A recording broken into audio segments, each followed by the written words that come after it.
How's it going, Crusaders? Welcome back to another Bible study. We're gonna see how this goes. Me and the kids at the house tonight. Mommy's working, so we're gonna see how this goes. I got a lot to talk about today, so as I said, we're gonna see how this goes. We're checking out Genesis 1:16 today, the fourth day, part 3. Starting off with the King James Version always. And God made two great lights, the greater light to rule the day, and the lesser light to rule the night. He made the stars also. The CSB. God made the two great lights, the greater light to roll over the day, and the lesser light to roll over the night, as well as the stars. The NIV. God made two great lights, and the greater light to govern the day, and the lesser light to govern the night. He made also the stars. The ESV. And God made two great lights, the greater light to rule the day, and the lesser light to rule the night, and the stars. The AMP. Back up a little bit, babe. God made the two great lights, the greater light to rule the day, and the lesser light to rule the night. He made the stars also. The NASB. God made the two great lights, the greater light to govern the day, and the lesser light to govern the night. He made the stars also. The NLT. God made two great lights, the lesser light, one to govern the day, and the smaller one to govern the night. He also made the stars. And finally, the NKJV. Then God made two great lights, the greater light to rule the day, and the lesser light to rule the night. He made the stars also. So, Crusaders, that was the translations. Not a single translation agrees with each other today, which doesn't happen quite often, but it has been happening these past couple of videos, I have noticed. And this is going to be a little bit, not necessarily longer. I mean, we have 3 lessons, so that's kind of a normal vid, but the lessons themselves are actually on the longer side. So, as I said, Crusaders, we're going to rock this out today. I make no excuses and take no days off when it comes to Bible study, sermons, or anything of that sort. Starting off with the first lesson, obviously. And God made two great lights. So let's look at what this means. This refers to the sun and the moon. Daddy. Yeah, baby? Jesus. Okay, you can draw Jesus, baby. They did not appear as the dry land did in verse 9, but were actually made at this time. God makes it clear that He, not the sun, is the earth's creator, and that God is not dependent upon the sun either for the earth's material substance or for the sustaining of life. From the standpoint of astronomy, the sun and moon are obviously not the two great lights of the universe. This is the language of appearance as seen from man's viewpoint.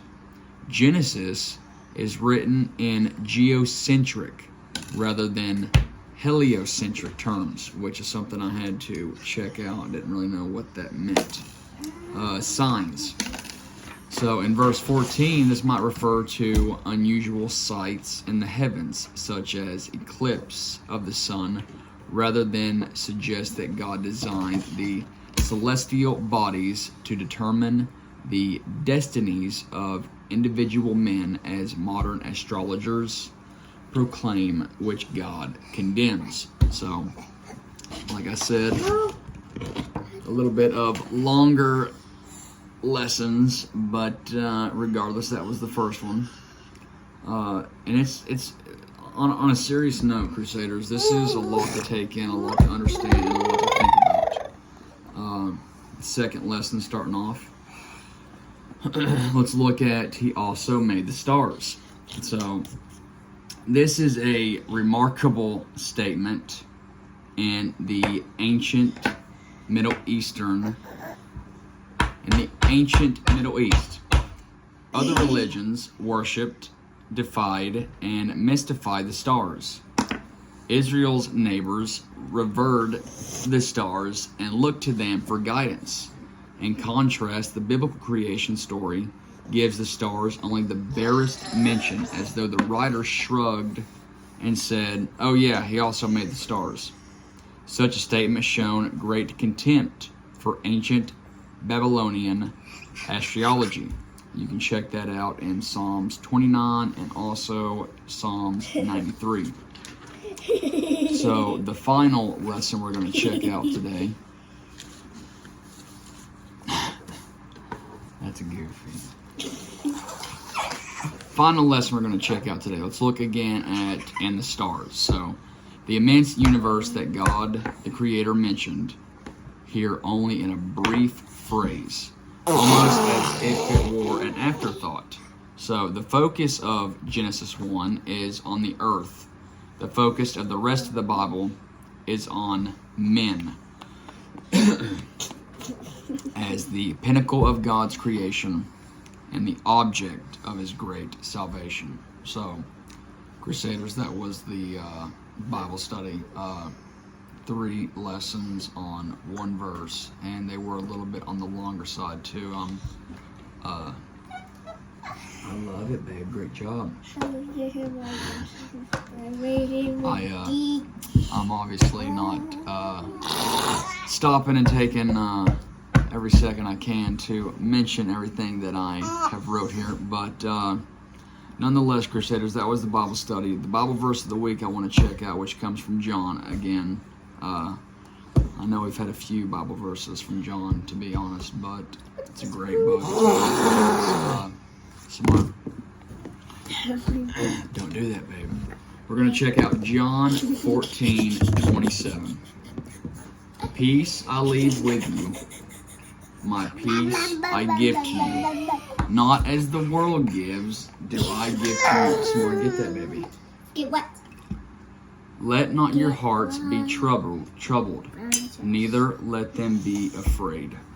So that was the Bible verse of the week. And finally, I want to